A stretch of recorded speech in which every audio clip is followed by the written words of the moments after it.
تو یہ بہت ٹھیک ٹھاک جائیداد ہے میاں صاحب کی. سر یہ جاتی عمرہ کا جو محل ہے یہی 6 یا 9 دیہاتوں پر مشتمل؟ یہ کیونکہ انہوں نے کیا انہوں نے اس کے ساتھ جو زمینیں ہیں وہ بھی خرید لی ہیں اور ان کو جو ہے وہ گرین ایریا ڈکلیئر کر دیا کہ اس کے آس پاس کی زمینوں پر اور مطلب جو انہوں نے نہیں خریدی ان پر بھی فارم وہ جو وہاں پہ ہاؤسنگ سوسائٹیز بن رہی ہیں تو وہ کام بھی نہیں ہو سکتا. تو انہوں نے یہ کام کیا اپنی حکومت میں. رپورٹ کے مطابق کروڑوں کی لگژریز گاڑیوں کی ملکیت بھی نواز شریف رکھتے ہیں. ایسا ملک جس کے نیتاؤں کے پاس اندھا دھند پیسہ ہے لیکن ملک غریبی میں ہے. ہاں یہ غریبی ان کا بڑا. ہاں جی بہت وہ غریبی پڑھا جاتا ہے. وہ عوام کے پاس تو غریبی بھی نہیں ہے. ہاں بلاول بھٹو جو بڑے بڑے بیانات بھارت پر داغتے ہیں اور پاکستان کا رونا بھی روتے ہیں. دبئی میں 2 لگژریز ولاز کے مالک ہیں. درجنوں پراپرٹیز دبئی میں رکھتے ہیں ان 2 کے علاوہ اور 180 ایکڑ زمین. اچھا یہ جو بلاول بھٹو زرداری کی زمین ہے اس کی جب مالیت آئی تھی نا الیکشن میں گوشوارے جمع کراتے وقت الیکشن کمیشن میں تو اس وقت انہوں نے ڈکلیئر کی تھی یہ کوئی 2-3 ہزار روپے کے حساب سے سمجھ لیں کہ ایک کنال زمین جو تھی وہ ان کی زرعی زمین کی مالیت بن رہی تھی. وہ بڑی ٹھیک ٹھاک قسم کی مالیت ہے. آپ ڈکلیئر یہ کرتے کہ یہ جو میرے پاس اربوں روپے مالیت جتنی زمین ہے یہ کروڑوں روپے کی ہے بلکہ کئی دفعہ تو لاکھوں روپے کی. بلاول ہاؤس کی جو ویلیو تھی اس پہ سوشل میڈیا پہ ہر ایک نے لکھا تھا کہ مجھے بیچ دے بھائی. سر سرے محل کی تفصیلات یا وہ رقم ہمارے پاس نہیں آ سکی. 3 انہوں نے وزیر اعظم داؤ پر لگا دیے تھے لیکن وہ خط نہیں لکھا جا سکا. ایسے ہی ہوتا ہے. اس کی بھی جو ٹائم بارڈ تھا جب وہ ٹائم گزر گیا تھا تو پھر راجہ پرور شف صاحب نے کہا تھا میں لکھ دیتا ہوں. اچھا پھر انہوں نے کہا کہ جی جنرل باجوہ پریوار پاکستان کے ایکس آرمی چیف 1200 کروڑ کے مالک ہیں. کیا کیا ہے انہوں نے 6 سال میں؟ کیا کیا ہے انہوں نے 6 سال میں جو اتنی پراپرٹی انہوں نے بنائی؟ اچھا ان محترمہ کو جنرل باجوہ پہ دیکھنا کہ باقاعدہ غصے میں ہے. باجوہ صاحب کی جو سٹوری ہے وہ جنہوں نے کی احمد نورانی صاحب وہ ملک سے باہر. جی شاہد اسلم صاحب پہ الزام کہ انہوں نے پیسے دے کے ڈاکیومنٹس وغیرہ نکلوائے ہیں ایف بی آر سے تو وہ بھی ابھی گرفتار ہوئے تھے. اور باجوہ صاحب کے ان ایسٹس کے حوالے سے بعد میں کہا کہ ٹھیک ہے بس یہ ہمیں اتنا پتہ چلا تھا. اور باجوہ صاحب اور ان کے قریبی رشتہ دار ان کے ایسٹس تھے یہ یعنی باجوہ صاحب ان کے سمدھی ان کے بیٹے نہیں یہ کاروبار کر رہے ہیں نا. میاں جو میاں مٹھو ہیں نہیں صابر مٹھو صاحب جو ہیں صابر مٹھو صاحب جو ہے وہ کاروبار کر رہے ہیں اور ان کا پراپرٹی کا بزنس ہے بڑا ٹھیک ٹھاک. لوگ یہ کہتے ہیں کہ ان کا اسکریپ کا کام ہے لیکن وہ پراپرٹی کے کام میں ہے اور وہ غالباً جو علیم خان صاحب ہیں وہ بھی پراپرٹی کے کام میں تو ان کے پارٹنر بھی ہیں کچھ پروجیکٹس میں. سر ہمارے جو میڈیا پرسنز ہیں انہیں کبھی شاید اتنا غصہ نہیں آئے گا جتنا ان خاتون کو یہ رپورٹنگ کرتے ہوئے غصہ آ رہا تھا. انہوں نے کہا کہ شادی ہوتے ہی ان کی بہو ارب پتی بن گئی. اچھا شادی سے 9 دن پہلے 120 ارب روپے کی جائیداد ان کے نام ہوئی. کیسے؟ کچھ پتا نہیں. یہ ہمیں بھی نہیں پتا چلتا کیسے. کوئی پوچھ بھی نہیں سکتا. احمد نورانی پاکستان سے باہر بیٹھے تو وہ فیکٹ فوکس پہ لے آئے وہ نہ لاتے تو ہمیں بھی نہ پتا چلتا کیسے.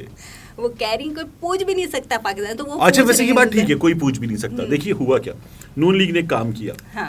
باجوہ صاحب کی جو سٹوری تھی وہ ہمارے یہاں فیکٹ فوکس پہ آ گئی جب ویب سائٹ پہ تب بھی ہمارے یہاں کوریج نہیں ہو رہی تھی. چینلز نہیں کر رہے تھے. سوشل میڈیا پہ کچھ لوگ کر رہے تھے کہ وہ ہو جاتا ہے. اچھا سوشل میڈیا پہ ہزاروں کی تعداد میں یوٹیوب چینلز ہیں ہم جیسے چھوٹے چینلز بھی ہیں وہ کر دیتے اسٹوری پتہ بھی نہیں چلتی نوٹس بھی نہیں ہوتی دیکھی بھی نہیں جاتی تو یہ ہوتا ہے. تو باجوہ صاحب کی اسٹوری جو ہے وہ نوٹس نہیں ہوئی کہیں. ٹھیک ہے پھر نون لیگ نے یہ کیا کہ ڈار صاحب نے کہا یہ جس نے دی ہے اس کو معطل. اب جب معطلی کی تو پھر وہ خبر چلنا شروع ہوئی اور بندوں کے نام آ گئے تو پھر وہ خبر چلنا شروع ہوئی. پھر یہ ہوا کہ ڈار صاحب کے کارناموں کی وجہ سے باجوہ صاحب کی تمام خبریں جو ہیں وہ سوشل میڈیا سے میڈیا تک بھی پہنچ گئیں ورنہ ان کی کوریج نہیں ہو رہی تھی. باجوہ صاحب کی پتنی 250 کروڑ کی مالک ہیں. تو مطلب کیا ہے ایک سابق آرمی چیف ہیں اور جاوید چوہدری صاحب نے لکھا ان کا چھوٹا سا گھر ہے غالباً کوئی 2 کنال کا 1000 گز کا گھر ہے چھوٹا سا اور درمیانی درجے کا اور اس میں وہ بہت صفائی سے رکھتی ہیں باجوہ صاحب کی مسز جو ہیں اس گھر کو. یہ جاوید چوہدری صاحب نے لکھا ہے. باقی جو جائیدادیں ان کے بارے میں جاوید چوہدری صاحب نے کچھ بھی نہیں لکھا. سر وہ کہہ رہی ہیں اب تو میں سیدھا وہ پوچھ رہی ہیں سیدھا سوال میں نہیں پوچھ رہی نا طارق بھائی پوچھ رہے ہیں کہ ایسا دیش جہاں کے نیتا مالا مال ہو رہے ہیں وہاں دیش کنگالی کی حد پر آ گیا ہے تو اس کا ذمہ دار کون ہے؟ اس کا ذمہ دار جو ہے وہ نہیں دیکھیے اس کے ذمہ دار بس ڈرائیور ہیں, مزدور ہیں, غریب ترین لوگ ہیں, سبزی فروش ہیں. اس کے ذمہ دار عام لوگ ہیں. وہ امیر کیوں نہیں ہیں؟ وہ امیر ہوں گے, وہ بھی ٹیکس دیں گے تو دیش کے پاس پیسے ہوں گے. ورنہ یہ جو بڑے لوگ ہیں یہ تو ٹیکس نہیں دیتے, اکثر ٹیکس چوری کرتے ہیں.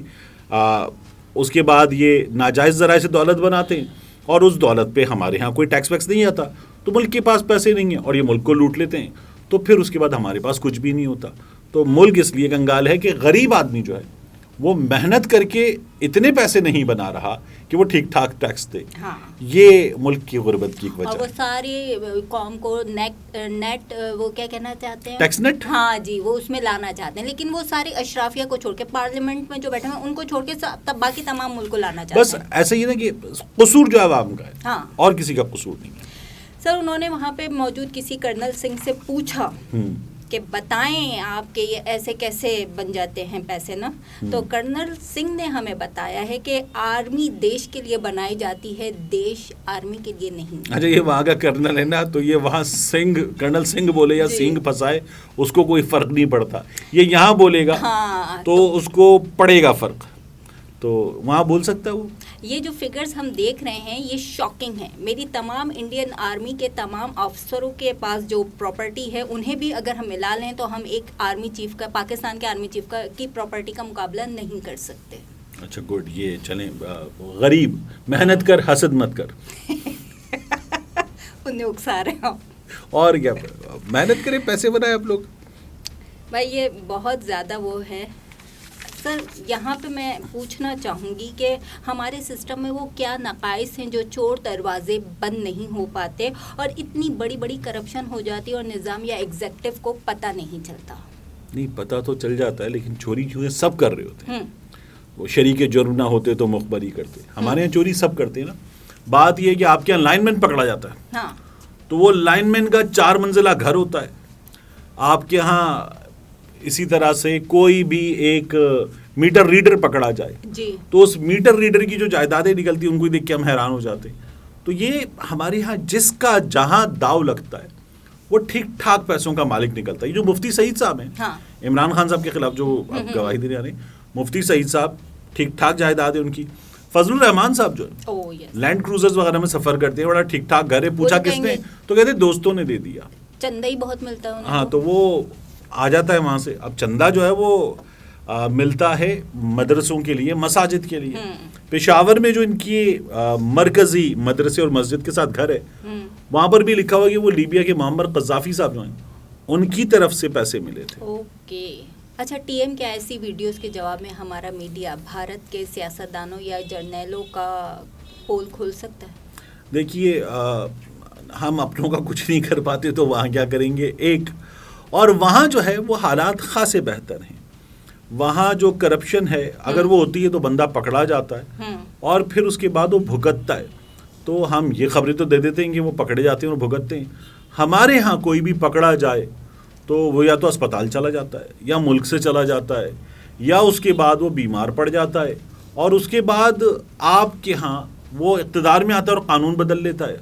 تو جب وہ قانون بدل دیتا ہے تو سب کچھ معاف ہو جاتا ہے. وہی مجرم قانون وہ وزیر بن مجرم قانون بدلتا ہے. دیکھیے نا اس لیے ہوتا ہے. کیا رپورٹنگ کو اتنا آزاد ہونا چاہیے کہ نیتا یا لیڈر اس کے خوف سے اپنی روش درست رکھ سکیں؟ ہونا چاہیے, یہ تو بڑی پرنسپلڈ بات ہے نا. تو کیوں نہیں ہونا چاہیے؟ ہوتا کیا ہے, ہوتا یہ ہے کہ ہمارے ہاں بھی ایک تو ہم یہ کہتے ہیں نا جی طاقتور حساس ادارے اور ان کی جانب سے لوگ غائب کر دیے جاتے ہیں, پٹائی وٹائی ہو جاتی ہے, سبق سکھا دیا جاتا ہے. لیکن اس کے علاوہ بھی جب آپ حکمرانوں کی کرپشن پہ, تو عزیز میمن ہوا تھا جی, اس کے علاوہ 10 واقعات ہوئے ہیں ہمارے ہاں. کراچی میں کئی صحافی جو ہیں وہ نشانہ بنے ہیں.